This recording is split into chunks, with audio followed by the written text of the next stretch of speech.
They realize it's too late. For a time it was believed there would be a return, that the distance was temporary, that all it would take was one gesture, one message, one request, and everything would fall back into place. But time passed, and nothing remained. Some waited, some endured absences, silences, disrespect, and even then, they stayed, until they stopped staying.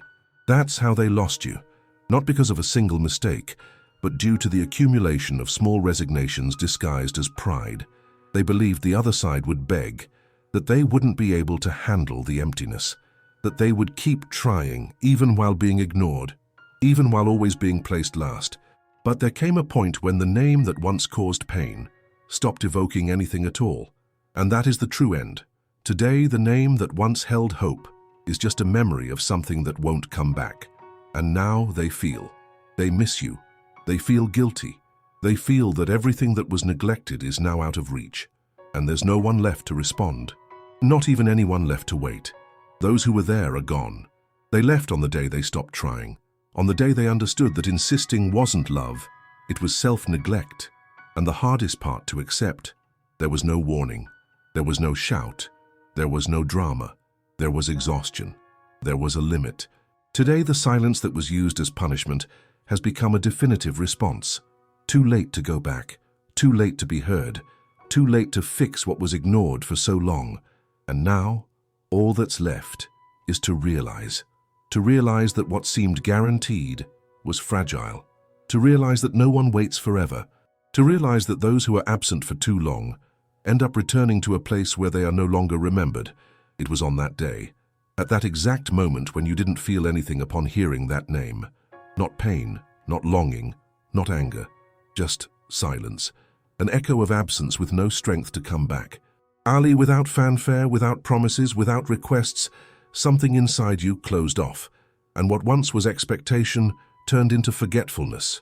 Natural, calm, final. You realize it too late, but it's not just any realization. It's a type of awareness that hurts inside because it doesn't come with noise, it doesn't come with confrontation. It arrives with a devastating clarity that what you let slip away is no longer within reach. And then the realization hits, with a weight no words could alleviate, the realization that everything that was taken for granted simply disappeared. It vanished in the same silence that was once used as punishment. There was a time when you believed in a return. There were even those who said, "It's just a phase. They'll work it out. Just give it time." But time doesn't heal what isn't nurtured. Time alone doesn't resolve abandonment.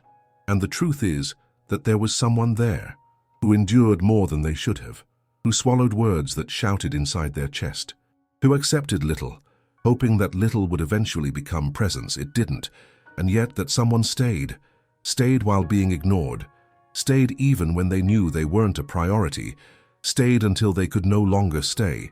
Because there comes a moment when the heart, even still wanting, gives up, and it's not easy to reach that point. It's a slow, almost invisible process, made up of accumulated disappointments, of shattered hopes one by one, of promises that never came, of messages that never arrived, of weights that only fed the pain. You don't lose someone all at once. You lose them gradually, in unspoken silences, in delays that never resolve, in the priorities we never become.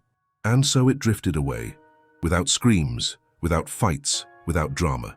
It just stopped trying, stopped believing, stopped waiting, until the name that once caused a tightness in the chest turned into just another name, a fact from the past, a memory without a future. It's here that the realization hurts. Because when those who left were still waiting, whoever thought they could play with absence thought there would always be time, thought it would be enough to just show up again, and everything would return to normal. But it didn't, because something changed. And what changed was you. You stopped begging, stopped blaming yourself, stopped belittling yourself. You began to realize that your worth shouldn't have to be proven every day, that those who love you don't make you doubt your own significance, that reciprocity isn't a favor, it's a foundation. You realized you were abandoning yourself, calling it love, and the worst part is that those who lost you only realized it when there was nothing left to save.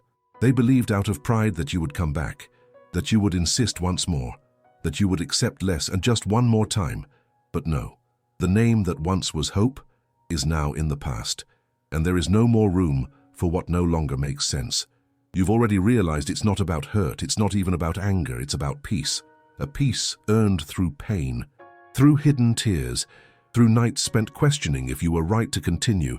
And now you see the right thing was to stop, because loving yourself will never be wrong. And time, time, it reveals, it unmasks, it shows who truly felt and who just pretended to feel. Today, those who lost you feel the absence, feel regret, feel that they underestimated you, feel that they neglected you for too long, but you no longer feel what you used to feel, because what once was no longer pulses. Love that isn't nurtured dies. Love that is always postponed cools off. Love that is only remembered in absence doesn't survive. You became absence. And now those who lost you are trying to talk to ghosts, searching for a reflection of who you were, but not realizing that this reflection no longer exists. You left in silence, and that was your loudest scream.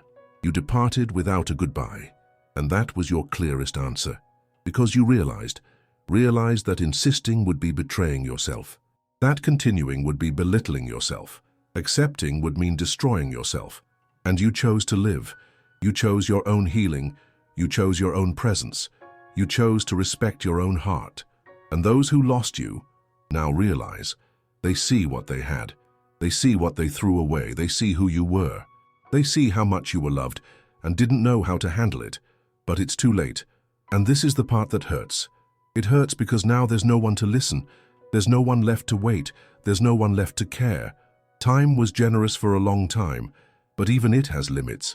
Those who lost someone only understand after the complete absence, after the real emptiness, after the irreversible end. Now the name no longer touches the heart. Now the gesture no longer moves. Now the request no longer convinces.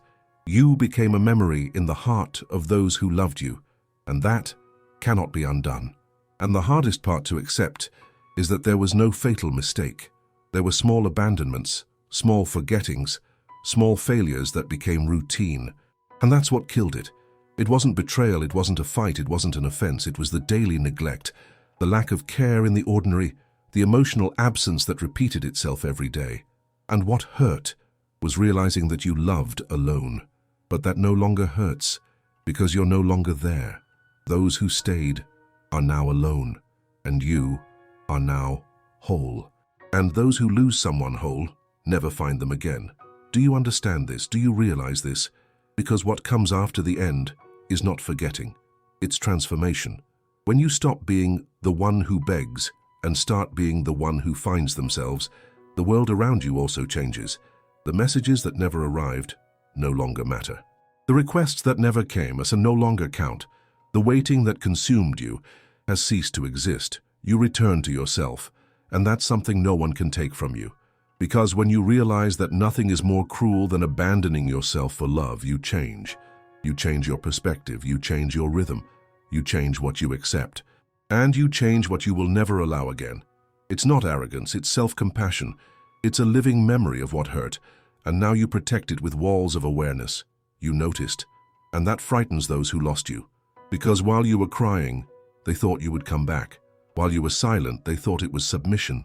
But now, the silence has become your healing, your absence, your shield, your presence reserved for those who truly see you. No more begging for affection, no more accepting scraps, no more negotiating your own worth. Those who lost you now face something irreversible. You are no longer the same person they abandoned. The one who said, "I'm fine," when she wasn't. The one who said, "I understand," when she was being hurt. The one who smiled to avoid conflict and cried in secret to maintain the bond. She no longer exists.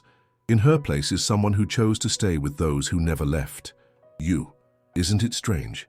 How someone can neglect you for so long and still be shocked that you're no longer there? How can someone repeatedly push you away and then act like they were the ones left behind? The answer is simple, painful, and clear. They never believed you would realize.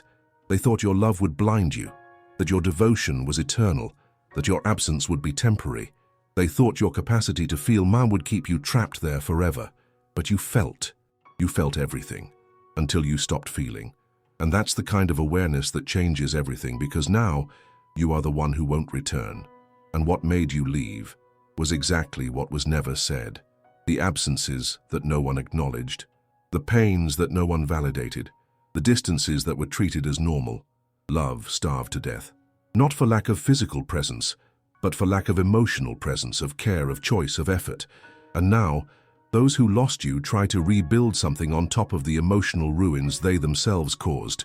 But you're no longer there. You've moved to a different home, a different energy, a different universe. You now occupy spaces where your light is welcomed, where your soul is perceived, where your voice is heard without the need to shout. And that has no turning back.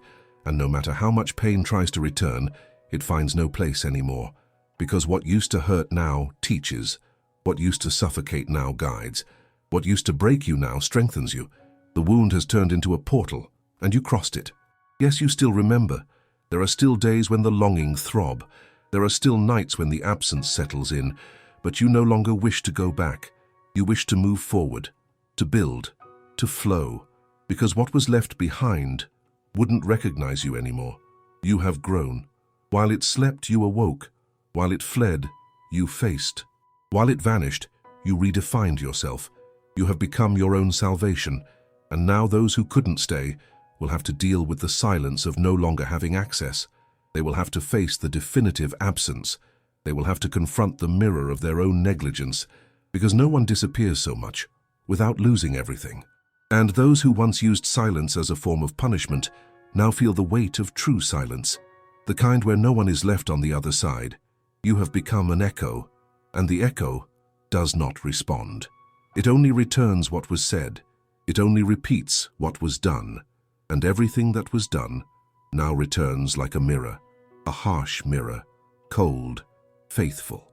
That shows exactly what was lost. Without a chance to recreate, you have become the past. And those who were once your present will have to live with this absence, not out of revenge, not out of pride, but for emotional justice. Because those who lose you by choice cannot regain you out of longing. Longing is a pain that comes after abandonment. But it is never enough to rebuild what has shattered from a lack of love, because the attempt to return always comes, but it comes late. It comes twisted. It comes in haste, as if time could be undone with a high. The mind begins to seek excuses. The heart, now empty, tries to find shortcuts. The memory fails to admit the fault, but the body feels. It feels what has gone away, feel what doesn't come back. And that's where the desperate cycle of regret begins. Messages pop up in the middle of the night. Hey, I thought about you. I dreamed about you last night. Do you still feel anything? As if those words were bridges, as if just a notification on your phone could rebuild what was silently destroyed. But you are no longer the same person who was lit up by those words, because now you notice the nuances. You see what you used to overlook. You realize the poorly spent time, the repeated excuses, the patterns of absence, the cycles disguised as affection. You've seen this film before, and now with a clear soul you watch as a spectator, not as a victim. They want to come back, but not for love, for control, for the nostalgia of an ego stroked, for the emotional dependency of someone who knew they would always be forgiven. But that won't happen anymore, because you realize that loving does not mean hurting yourself, and you no longer bleed to keep anyone. Maybe they'll cry, maybe they'll make promises, maybe they'll post hints. But you know the difference between remorse and regret, between missing what was comfortable and the genuine desire to be different. And the saddest part? They haven't changed. What changed was your perception. What changed was your view on love. What changed was your center of gravity. You stepped out of their axis to find your own, and no one can take you away from that. So when the attempt to return comes, you will feel, but not yield. You will listen, but not respond. You will remember, but not go back. Because the love you built within yourself is greater than any crumb disguised as a new beginning. You no longer need to prove your worth. Those who didn't see you when you were pleading for presence do not deserve the privilege of being heard, when only silence remains. This is the true turning point. When you understand that some apologies are just attempts to escape guilt, and that accepting someone back is not always a sign of forgiveness. Sometimes it's just a fear of being alone. But you no longer have that fear. You learn to keep yourself company, to take care of yourself when no one was around, to listen to yourself when everything around was noise. And now, any love that wants to stay must be whole. It must be constant, present, chosen. Because you no longer accept people who disappear in tough times and only come back when they miss you. You are a home, not an emotional hotel.